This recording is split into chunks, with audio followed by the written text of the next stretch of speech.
नमस्ते दोस्तों, welcome to my YouTube channel finger tip update by C Debashish Sahu. कल जो बजट पेश हुआ उसमें एक नया रिटर्न फॉर्म इंट्रोड्यूस किया गया है, जैसे कि उसको बोलते हैं अपडेटेड रिटर्न्स। वो क्या है, किसको भरना चाहिए, आपको भी भरना चाहिए क्या? ये सब चीज़ की इन्फॉर्मेशन देने के लिए मैं आपको ये शॉर्ट वीडियो बनाया हूँ। इसमें आपको मैं डिटेल बताऊंगा कि वो अपडेटेड रिटर्न होता क्या है, किसको भरना चाहिए, किसको नहीं भरना चाहिए और ये कब तक भरा जाएगा, और जब भरेंगे इसको क्या क्या चीज़ के ऊपर ध्यान देना चाहिए।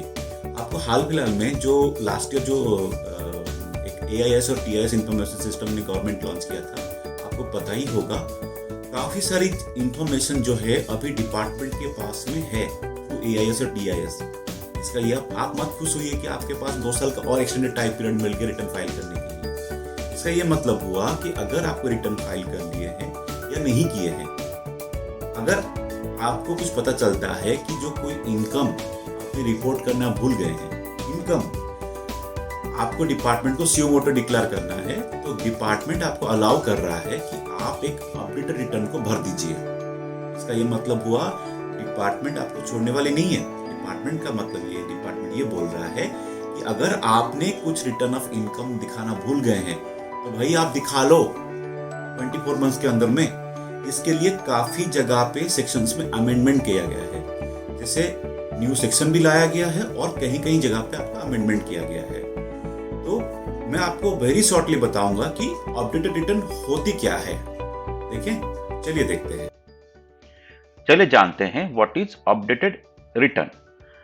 ओके, सो अभी जो न्यू 2 सेक्शन इंप्लीमेंट किया गया, section 139A subsection 8A 140 sub clause B, the payment of tax, उसमें अगेन जो 5 सेक्शंस है 144, 153, 234A बी एंड 276 C, इसमें भी बहुत सारे चीज अमेंडमेंट किया गया।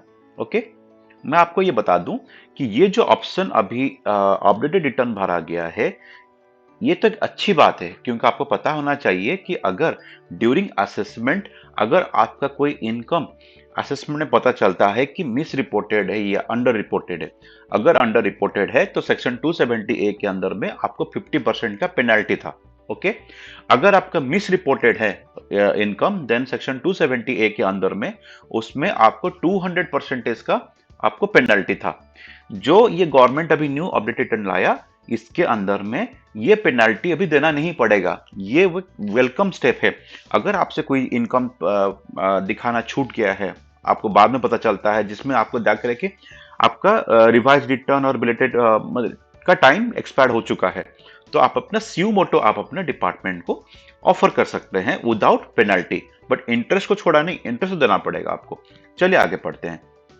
उसके पहले मैं आपको बता दूं कि इसमें जो पहले हम लोग का क्या था कि सेक्शन 139 में 3 सेक्शन थी, 3 टाइम थी। जैसे कि जिसका ऑडिट का रिक्वायरमेंट है उसका 31 अक्टूबर था, जिसका 92E मतलब जिसका इंटरनेशनल ट्रांजैक्शन या स्पेसिफाइड डोमेस्टिक ट्रांजैक्शन था, जिसको ट्रांसफर प्राइसिंग रूल के तरफ में फॉर्म्स भरने पड़ते थे, उसके लिए 30 नवंबर था, और अदर्स के लिए 31 जुलाई था। और बिलेटेड रिटर्न के लिए क्या था, before 3 month prior to the end of the relevant assessment year, that is जो दिसंबर था असेसमेंट ईयर का, दिसंबर तक आपको भरना पड़ता था। और सिंपल रिवाइज रिटर्न का भी डेट सेम था, 3 month before the end of the assessment year. अभी क्या होता था कि जो ऊपर लेवल 139(1) में जो फाइल कर दिए, उनके हाथ में बहुत सारे कम टाइम होते थे। जैसे तो जिसका 31 अक्टूबर था, उसके लिए ओनली 2 मंथ्स टाइम होती थी रिटर्न को रिवाइज करने के लिए। इसलिए जो गवर्नमेंट अभी ये लाया कि आपको एक मौका दिया जाएगा कि अगर आपसे कोई छूट हो गई है दिखाने के लिए, आप दिखा सकते हो एक्सटेंडेड पीरियड ऑफ टाइम के अंदर में। जैसे कि कौन दिखाएगा, any person whether not has in furnished return under section subsection 1, 4 और 5, आप इनकम भरे रिटर्न भरे हैं या नहीं भरे हैं, या रिवाइज किए हैं या नहीं किए हैं, आपको ये मौका मिलेगा may furnish an updated return of his income और the income of any other person in respect of which he is assessable under the act. खुद का इनकम या दूसरा का इनकम जिसको आपको टैक्स देना है, वो आप इसमें दिखा सकते हैं। कब तक दिखा सकते हैं, with in 24 month from the end of the assessment year. इस पीरियड के अंदर में आपको ये रिटर्न को फाइल कर सकते हैं आप, अगर आपको कुछ ऐसा इनकम आपको मिलती है बाद में। ओके, जैसे कि मान लीजिए फॉर फाइनेंशियल ईयर 2023 इसका असेसमेंट ईयर कंप्लीट हो रहा है 23-24 में, आप इसका अपडेटेड रिटर्न कब तक फाइल कर सकते हैं, 31 मार्च 2026 तक आप फाइल कर सकते हैं। सेकेंड, अब हम क्या इसमें मैं आपको ब्रॉडली बताता हूं कि ये इसके लिए इस रूल को, इस रिटर्न को, अपडेट रिटर्न को कौन कौन फाइल नहीं कर पाएंगे, किस किस कंडीशन में ये फाइल नहीं हो सकता है। मैं इसको ब्रॉडली 3 कैटेगरी में बनाया हूं। सेकेंड हो गया comparison with earlier file return. अगर आपने कोई ऑलरेडी रिटर्न फाइल कर दिए हैं and due to updated return ये आपका रिटर्न ऑफ लॉस हो रहा है, तब भी आपका अलाउड नहीं है। अगर आपका ड्यू टू दिस रिवीजन आपका टोटल टैक्स लायबिलिटी जो है वो डिक्रीज हो रहा है as compare to previous returns, तब भी आपका अलाउड नहीं है। Result in refund as compare to previous return, तब भी आपको भी अलाउड नहीं है। और इनके सब सर्विस केसेस में भी आपको ये रिटर्न भरने का मौका नहीं दिया जाएगा। ओके, सेकेंड क्या हो गया, सबसे इंपॉर्टेंट बात है, once you filed section updated return under section 139(8)A you can not revise, मतलब एक बार फाइल कर दिए, सेकंड आपको अलाउड नहीं है फाइल करने के लिए। ओके, अगर any proceeding of assessment, reassessment, recomputation, revision अगर आपका ये चल रहा है किसी केसेस में, तभी भी आप अप्लाई नहीं कर सकते। अगर आपका असेसमेंट चल रहा है या रीअसेसमेंट चल रहा है या रिकम्प्यूटेशन हो रही है इनकम का, तभी भी आप अपना जो अपडेट रिटर्न फाइल नहीं कर पाएंगे। एंड अगर मान लीजिए एओ ने आपको कुछ कम्युनिकेशन सॉल्व कर दी है, किसमें, prevention of money laundering act, black money, undisclosed foreign income asset and imposition of tax act, prohibition of benami property transaction act, smuggler and foreign exchange manipulator act के अंदर में, तभी भी आप इसको रिटर्न ऑफ फाइल नहीं कर सकते हैं। नेक्स्ट क्या हो गया कि अगर आपको कुछ information receive and communicated to SSC in respect of agreement under section 1990A, वो भी आप नहीं कर सकते हैं। अगर आपका प्रोसिक्यूशन प्रोसीडिंग चल रहा है या कोई बोर्ड अगर कोई फर्दर कुछ नोटिफाई करेगा, इन कंडीशन में आप अपना अपडेट रिटर्न फाइल नहीं कर पाएंगे। तो उसमें एक चीज क्या बताया गया कि अगर आप रिटर्न फाइल करना चाहते हैं तो आपको उसमें एडिशनल टैक्स पेमेंट करना पड़ेगा। ध्यान देने बात है, जो आप जो रिटर्न असेस किए, जो आपका रिटर्न छूट गया है वो तो देंगे, प्लस आपको उतना एडिशनल टैक्स देना पड़ेगा। वो एडिशनल टैक्स क्या है कि ये कैसे कंप्यूट करेंगे, उसके लिए सेक्शन 140B लाया गया है। क्या है कि अगर मान लीजिए कोई इनकम आप छूट गया दिखाने के लिए, पहला कैसे हो गया, when return furnished, no return has been furnished earlier, कितना होगा, आप तो नॉर्मल टैक्स पेबल देंगे, इंटरेस्ट देंगे, लेट फाइलिंग फी देंगे, प्लस आपका जो इनकम जो आप छूट गया था उसमें से आप एडवांस टैक्स, टीडीएस, टीसीएस का ये सब का आप रिलीफ ले सकते हैं। जो तो आपका एग्रीगेट टैक्स बनेगा after advance tax, TCS relief जो आप लेने के बाद में भी, उसके ऊपर आपको भी कुछ परसेंटेज में आगे बताऊंगा, उसको भी गवर्नमेंट को देना पड़ेगा।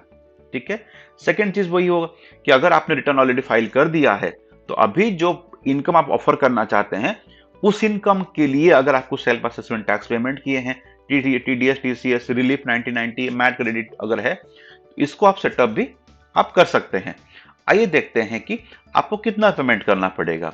अगर मान लीजिए कि आप चाहते हैं कि with in 12 month after the end of the assessment year अगर आपको कुछ मिलता है तो आप केवल 25% additional amount of tax payment करके रिटर्न भर सकते हैं। ओके, इसका मतलब ये हुआ कि अगर आप with in 12 month of and of the assessment year के अंदर में अगर आप उसको भर सकते हैं, अगर आप भरना चाहते हैं तो तभी आपके लिए आपको 25% है।